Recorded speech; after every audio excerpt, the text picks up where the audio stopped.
이거 간단하게 코멘트 하나 해드리면, 황금호수 복원 물길 읽기는 사실은 십수년 전부터 여러 차례 나왔던 이야기들입니다. 그만큼 익산이 만경강을 제외하고는 어떤 수변이라든지 하천들이 형성이 되어 있지 않잖아요. 그런 부분에 대한 시민들의 욕구들이 있는 거고, 그 다음에 도시숲이 미세먼지 저감 효과가 상당히 크다라고 하는 부분들이 좀 있습니다. 그래서 그 두 가지 문제가 자연스럽게 해결이 돼야 되는데, 사실 이제 황금호수 복원을 해서 만경강 물길 있기라고 하는 부분들은, 제가 이런 말씀드려 죄송합니다만 사실상 불가능합니다. 그거는 생태적으로도 바람직하지 않고, 현실적으로도 그 물에 있는 금강물을 지금 고령댐으로 물을 돌리는 사업만 가지고도 굉장히 저항이 많았거든요. 근데 하천과 하천을 잇는 것들은 과거 이제 4대강 사업의 발상이잖아요. 그것도 원래는 한반도 대운하가 강을 잇는 사업인데 그것이 걸림돌에 걸리면서 이름이 이제 4대강 살리기 사업으로 바뀐 거거든요. 그런 측면에서 이 부분들은 상당 부분 금강과 만경강을 잇는 부분들은 상당히 현실적으로 어려울 거다라고 말씀을 좀 제가 좀 드리고요. 황금호 복원 문제는 예전에 이제 문헌들이 있으니까 필요하다는 생각이 듭니다. 근데 저는 주의 깊게 좀 봐야 될 부분들이, 저희가 지금 이제 오다 보면 백구 쪽에 있는 작은 습지 하나를 지키는 일들을 주민들하고 함께 하고 있는데, 제가 이 농어촌 공사 자료에 보면 1945년 축조자료라고 되어 있습니다. 근데 제가 그럴 리가 없다. 여기에 살고 있는 멸종위기종, 거기에 뭐가 사느냐를 잘 들여다보면 그 지역의 특성이 보이거든요. 근데 그 백구 부용역 바로 옆입니다. 부용제 옆에 있는 저수지에는 동미나리가 살아요. 멸종위기종 2급인데 이게 저 북쪽 강원도에 사는 식물이거든요. 다른 얘기는 뭐냐면 여기에 습지가 있는데 이 습지에는 찬물들이 용출이 되는 거라고 보시면 됩니다. 과거에 저수지가 있던 곳들은 수리사업을 대규모로 하던 시절들은 일제 만경강 수리사업이 1915년, 그 위에 있는 대하댐이 1922년 12월에 축조가 되면서 오산 쪽에 가장 먼저 그 경지정리가 시작이 되잖아요. 일본인 농장들이 그런 역사들이 있는데, 그때 당시에 저수지들이 대부분 일제시대 때 축조함으로 되어 있지만, 이 김제와 익산에 있는 저수지들은 원래 우리 그 조선시대 때부터 이영법이 발달하면서 수도작이 확산이 되면서 만들었던 저수지입니다. 고부에 물재가 있고요. 김제에 벽골재가 있고, 익산에도 뭔가가 있었을 거란 말이죠. 이런 것들을 놓고 봤을 때 저희가 지금 전북대 지리학과 이강원 교수님, 저희가 다른 쪽에 도움을 많이 받는데, 그분 도움을 받아서 자료 검색을 했더니 김제 백구 부용제는 조선 여지도서에 있는 김제 12개의 저수 중에서 가장 큰 저수지였고요. 영조척이라고 합니다. 한 척이 3대치인데 그 영조척으로 한 3,800척이 넘는데 그 둘레가 현재까지 고스란히 있는 겁니다. 다시 말씀드리면 농경문화 유산이라고 볼 수도 있는 거고, 아주 오래된 습지고, 거기에는 현재 멸종위기종이 살고 있고, 그래서 그 습지를 지키자고 하는데, 제가 한 말씀 여기서 이제 첨언을 좀 드리자면, 저는 오히려 익산에 있는 이 저수지 조사, 지금 전북대 지리학과 박사학위 논문으로 지금 이게 쓰여지고 있는 걸로 알고 있는데, 이분이 28개의 옛날 그 고지도에 있는 자료 중에 저수지가 있는 게 28개를 찾으셨고요. 현재 8개가 매립이 되어 있고 20개 정도의 저수지가 유지가 되어 있다고 합니다. 저수지는 아까 말씀드린 대로 예전의 저수지들은 대규모 수리사업에서 물을 끌어오는 저수지가 아니고 대부분 용출되는 저수지라고 보시면 될 것 같고, 그래서 습지로서의 기능도 있고 현재까지 저수지의 기능도 있는 거잖아요. 저는 물이 없습니다. 근데 자연적으로 물기를 끌어오고 그 수로를 내고 하는 부분들이 현실적으로 굉장히 어렵기 때문에 우리 지역의 농업 자산이라고 할 수도 있고요. 이거를 잘 가꾸면 중요한 주민들에서 산책로라든지 그 다음에 아이들의 생태학습장으로 만들어줄 수가 있습니다. 저희가 전주시에서 저수지, 소류지라고 하는 거죠. 전주시 같은 경우는 택시 개발 많이 되잖아요. 우리가 뭐 알고 있는 최근에 효천, 그 다음에 그 사무사단 부지 이런 데도 있지만, 그 이전에도 이제 뭐 평화동이든 작게 됩니다. 근데 농사질 이유가 없어지니까 소류지가 다 메꿔질 위기예요. 그 저수지를 2004년도에 조사했더니 약 60여 개가 넘었습니다. 근데 이게 다 택지 개발하면서 메꿔지거든요. 여기 뭐 덕진공원 옆에 있는 만수제 자리는 메꿔져가지고 만수 초등학교가 됐고요. 심지어 그 옆에 있는 오송제도 해서 이제 메꿔질 뻔 했었죠. 근데 거기는 좀 지켜나가고 있는데, 여기를 저랑 같이 일하는 친구가 메워질 만한 이 소류지들을 찾아가지고 이걸 공원화 사업을 했습니다. 이게 이제 대표적인 게 건지산안에 있는 오송제라고 하는 곳, 동물원 옆에 소룡문화전당 뒤쪽에 있습니다. 이런 데도 있고요. 팔복동 공단에 있는 작은 습지, 이런 데들을 찾아가지고 환경부 사업을 통해가지고 소류지 생태 공원화 사업이라는 부분들을 했었습니다. 그래서 이제 그런 부분들을, 그러니까 우리가 가지고 있는 이 전통 자산도 좀 살려내고, 원래 있던 것들을 잘 살려나가는 그 지역의 특성에 맞추는 것들이 오히려 익산의 수변들을 확보하는 거다라고 보여지고요. 제가 오늘 와서 보니까 마침 제가 만경강에 대해서는 뭐 지역에서는 뭐 둘째가라면 서로 할 정도로 농담이고 오래 다녔습니다. 만경강 상류부터 끝까지 보트 띄워놓고 그 안에서 수영한 사람은 저밖에 없을 겁니다. 지금 백두 제수문 그 아래쪽은 이제 과거에는 물이 올라왔던 곳이잖아요. 그래서 저는 오히려 지금 새만금에 아까 이제 담소 얘기하는데 저 담소 2020년이면 저는 문 열어야 된다고 생각을 하고 지금도 문 열어서 관리하고 있습니다. 문 닫는 순간 물 썩습니다. 밑에서부터 물이 썩어 올라와서 만경강을 거슬러 올라서 가장 피해를 보는 곳이 저는 익산이라고 생각을 하고요. 오히려 해수유통을 통해서 기수역이라고 하잖아요. 순천만 가보셨죠? 거의 요즘 1조 원의 뭐 경제적 효과라고 하는 순천만은 새만금에 비하면 8분의 1도 안 되는 면적입니다. 굉장히 작은 면적이고 그래서 오히려 이 기수역 바닷물이 들고 나는 것들을 살리면서 이 만경강을 제대로 가꾸는 것이 바람직할 거고요. 그 다음에 이제 만경강 얘기 조금만 더 하면 이거다가 다 끝나겠네요. 지금 그 국토관리청이 익산국토관리청이 만경강 유휴 협의체를 그 4개 자치단체 다 만들었습니다. 군산, 김제, 완주, 익산, 전주까지 해서 만들었는데 다 아시겠지만 만경강 하천 정비 사업이 현재 익산구가 다 끝났습니다. 아까 미세먼지 얘기를 하셨는데 익산의 초미세먼지 농도가 왜 전국 1위인가? 이 문제도 저는 새만금 사업하고도 연관이 있습니다. 2008년 저희 자료를 보면 미세먼지입니다. 초미세는 우리가 측정한 지 얼마 안 됐어요.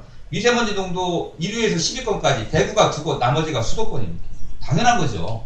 자동차가 많고 사람이 많고 공장이 많은 곳에서 미세먼지 농도가 높아야 되는 거죠. 우리 전북이 왜 높냐? 전북은 배출량으로 따지면 제주도 다음이에요. 제주도, 강원도 이런 순위인데 왜 그런지에 대한 이유들 여러 이유가 있을 겁니다. 중국발일 수도 있고 일부. 그 다음에 석탄 화력발전소, 충남에 여기 군산부터 시작해가지고 쭉 서해안 타고 보령에 중부발전이 있죠. 그 다음에 서천에 있고 보령에 있고 저쪽 태안까지 쭉쭉쭉 올라가는 데가 영종도까지가 다 서해안이 석탄 화력 벨트 아닙니까? 근데 서풍이 주로 많이 불기 때문에 내려오는 경우들도 있습니다. 그 외에 또 원인을 찾아봐야 되잖아요. 저는 새만금 말 미세먼지라고 저희들은 보고 있습니다. 그런 부분들도 있는데 새만금이 2011년도부터 거의 육지가 굉장히 많이 드러나고 거기에서 농업용지하고 산업단지를 조성하기 시작합니다. 산업단지에는 여러분들 뭐 요즘 문제가 많이 되고 있는 석탄재가 들어갑니다. 그리고 뻘 아시잖아요. 뻘이 얼마나 가는 세력자입니까? 먼지라고 하는 부분들은 가스당 물질도 있는 거지만 이런 먼지들이 사이즈거든요. 근데 먼지라고 안 해요. 원래 먼지라고 하면 먼지는 어떻게 털면 되잖아요. 그죠? 먼지는 털면 되는 거예요. 돼지고기 기름기 있는 걸 먹으면서 내려가는 걸로 되어 있지만 그렇게 안 부르면 입자상 물질이라고 보통 부르거든요. 그래서 이제 이렇게 된 건데 이제 이런 부분들이 아주 초미세한 뻘층에 형성된 것들이 공중으로 부유해서 굉장히 안쪽으로 퍼집니다. 무거운 것들은 바로 떨어지죠. 근데 그 입자의 크기가 다양하기 때문에 아주 그 작은 것들은 내륙으로 안쪽으로 들어옵니다. 그러다가 이제 전주 완주 쪽에 있는 그 산악지대에 딱 막히는 거죠. 거기서부터 정체가 시작이 되면 여기까지 퍼지는 거죠. 그런 문제에 대한 원인들을 저희가 밝히라고 계속 주장을 좀 하고 있습니다. 그래서 그런 부분들까지 좀 확장을 해봐야 되고요. 나무 심는 거는 많이 심으면 좋죠. 저는 정말 중요한 일 중에 하나가 나무 심는 일만큼 중요한 일이 없다라고 생각하고 찬성합니다. 도시숲사업 같은 경우는 이제 미세먼지하고 연관해서 산림청이 도시숲 조성 사업을 하고 있고 전주는 그거를 산단 앞에다가 먼저 세우는 걸로 저희들하고 협의하고 있습니다. 제가 이제 전주 팔복동 산단에 SRF 발전 소각시설이라는 게 있는데 그거를 저지하는 운동들을 같이 제가 지원을 좀 하고 있는데 그러면서 이제 어떻게 하면 산단의 미세먼지와 산단에서 오는 대기 오염 물질들 그리고 산단에서 취급하고 있는 화학 물질의 위험성들을 줄일 건가라는 부분에서 예전에는 거리상 띄우는 게 제일 좋습니다. 산단이 옛날에 외곽에 있었죠. 전주 팔복동도 마찬가지입니다. 근데 도시가 확장이 되고 신규 택지들이 들어서면서 오히려 공동주택이 산단을 둘러싸고 있는 형국이 됐습니다. 뭐가 먼저고 뭐가 나중이냐라고 얘기하지만 그거 중요한 문제 아니잖아요. 지금의 문제를 해결하는 게 중요하지. 누가 먼저 들어왔냐. 공장이 먼저 들어왔으니까 니네가 책임없다. 이렇게 얘기할 수는 없는 겁니다. 그래서 전주는 지금 도시숲을 산단과 주거지의 첫해림으로써 기능도 하고 또 산단의 환경도 개선하고 이미지도 개선하고 또 가능하면 이제 미세먼지 흡수율이 높은 것들을 식재를 좀 하려고 하고 있습니다. 그런 부분들이 있고 이제 익산은 최근에 아모니아성 농축산계에서 발생하는 이런 물질들이 미세먼지 생성을 더욱더 많게 한다라고 하는 이야기들도 좀 있습니다. 그래서 숲은 잘 바꿔야 되는데요. 익산의 현안, 익산의 그 민간공원 특례제도라는 게 있습니다. 저는 익산이 환경적으로 정말 후진적이라는 게 저는 여기서 드러난다고 봅니다. 익산에 산이 없다고 난리잖아요. 아까 녹지 줄어든다고 계속 말씀하셨잖아요. 익산 농지고 물론 밀익산하고 저 끝에 한라산 자락이 있지만 익산 소위 그 소재지권 아니 시내권에는 배산 말고는 없습니다. 자, 이런 녹지들을 지키기 위해서 예전에 박정희 때는 그린벨트라는 게 있는 거고요. 그 다음에 도시공원으로 지정을 하는 겁니다. 국토를 다 이용하는 거잖아요. 땅은 우리 모두의 것이기 때문에 개개인의 재산권들은 당연히 제한받잖아요. 내 땅에다 아파트 지을 수 있습니까? 못 짓는 거잖아요. 상업용품을 못 짓잖아요. 다 용도를 다 나누는 겁니다. 그 중에 하나가 도시공원이죠. 도시공원은 우리 시민들이 잠시 쉬러 갈 수도 있고 아이들이 운동도 할 수도 있고 그런 쉼터이기도 하지만 도시 전체로 놓고 보면 대기질을 개선한다거나 도시의 온도를 낮춘다거나 그런 긍정적인 기능이 있습니다. 나무 심는 거 정말 중요합니다. 그런데 말입니다. 2020년에 도시공원 일몰제라는 게 생겼어요. 그래서 저희가 공원지역으로 많이 묶어놨는데 이 공원지역으로 묶어진 지역의 그 상당 부분은 사유지입니다. 근데 헌법에서 학교용지 때문에 시작된 문제인데 공원으로 개발하지 않은 사유지는 다 풀어주라고 한 겁니다. 그럼 두 가지 방법이 있습니다. 그 공원을 사야죠. 사서 공원 시설해야 됩니다. 아니면 공원 계획을 우선 세워야 됩니다. 그게 2020년 6월 31일이면 그게 끝납니다. 물론 해제된다고 하는 땅에 또 용도가 있습니다. 그 공원이 예를 들면 그 100평이라고 치면 그 중에 한 70평은 녹지일 거고요. 그러니까 원래 녹지니까 개발하기 어려운 땅이고 한 10%는 대지가 있을 겁니다. 그동안 집고치기가 증축은 좀 어려웠겠죠. 그 다음에 임야와 그 논과 밭이 있을 겁니다. 논과 밭은 용도 전념하면 되겠죠. 뭐 이렇게 하긴 하겠습니다만 그래서 저희들은 지금 전주에서는 한 4군데 공원에 이거 해제하려고 해서 저희가 지금 브레이크 걸어놓고 있거든요.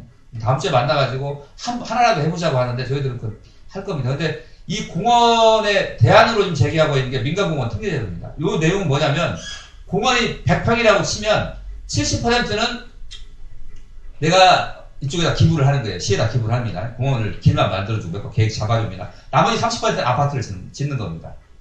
뭐 굉장히 그럴듯하죠. 정부가 이 돈을 전주 같은 경우는 공원 땅 다 사려면 공시가로 3,300억 들어갑니다. 익산은 보다 좀 적겠죠. 근데 행정 입장에서는 아니 70%가 사주니까 나머지 아파트 지어도 되는 거 아니야 이렇게 얘기할 수 있죠. 굉장히 손쉬운 겁니다. 그래서 이렇게 하려고 원래부터 넘어가려고 하는 경우들이 많습니다. 근데 생각해 보십시오. 원래 개발이 안 되는 땅은 안 되는 겁니다. 개발될 수 있는 땅 얼마 안 되는데 그 중에 30%를 개발되는 땅만 아파트를 올리는 거거든요. 이 부분들은 예를 들면 바람길 문제, 산에 있는 공원들 대부분 바람이 내려요. 산 위에서 부는 바람, 시원한 바람이잖아요. 강 위에서 부는 바람. 바람은 산골과 강바람을 타고 올라오는 거거든요. 만경강, 익산도 과거에는 이 새만금 사업이 되기 전에 물이 들고 나고 할 때는 그 물을 따라 바람이 올라옵니다. 그러잖아요. 그러니까 딱 돛바만 피면 축포까지 올라가고 완전 봉동 산맥까지 올라가는 거 아닙니까, 배가. 바람길, 새만금이 딱 막히고 육지가 노출되면서 오라는 바람을 제대로 하면 그 바람에 먼지만 실려오는 거 아니겠습니까? 근데 이런 문제가 있는데요. 여러 도시숲이 주는 공익적 기능들이 있는데 그런 것들이 아파트가 들어서면서 훼손된다는 거예요. 그래서 나무를 심는 것도 중요하지만 있는 도시공원을 지키는 게 제일 중요한데 익산은요. 민간공원 특례제도가 가장 빠른 지역이에요. 이게 마치 대규모 개발 사업이고 지역 주민을 잘 살게 하는 것처럼 보여지는 거예요. 그래서 제가 알기로 이미 전주는 아직도 하나 할까 말까를 지금 논의하고 있고 후보지는 4개 꼽아놨지만 익산은 제가 알기로 5개 도심에 얼마 남지도 않은 이 공원 지역에 아파트 단지가 5개가 더 들어갈 거라고.